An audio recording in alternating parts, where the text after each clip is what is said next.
படியால் என்னன்னு சொன்னால் லவர்ஸ் டேக்கு ஆஃபர்ஸ் காட்டுருந்தீங்க போட்டிருக்கிறேன் இல்லை வேறு லெவல் ஆஃபர்ஸ். இந்த லவர்ஸ் டே கூட வெள்ளை கலராக அடிப்பீங்க, வெள்ளை கலர் எல்லாத்துக்குமே 50% டிஸ்கவுண்ட் கொடுக்குறோம். இந்த பொட்டமாக இருக்கலாம், ஷோர்ட்ஸாக இருக்கலாம், இந்த டீஷர்ட்ஸ் ஐட்டம் எல்லாத்துக்குமே 50% டிஸ்கவுண்ட். வாங்க மிஸ் பண்ணாமல் எடுத்துகிட்டு போங்க. மற்ற வந்து பார்த்தா இந்த ரக்கி இருக்கிற சாமான் இண்டியன் பிராண்டட் டிஷர்ட்ஸ் இந்த பேக் பிரிண்டட் ப்ரொப்ஸோடரில் இந்த பாருங்க அந்த மாதிரி சாமான். அது மட்டும் இல்லை இந்த கசுவ டிஷர்ட்ஸ் இருக்கு பாருங்க.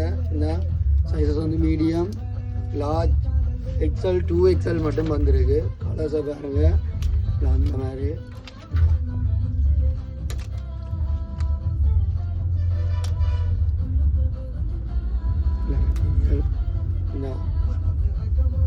கேர்ள்ஸும் போடலாம், கப்புள்ஸாக போடுறதுனாலும் வாங்க வந்து எடுத்துகிட்டு போங்க.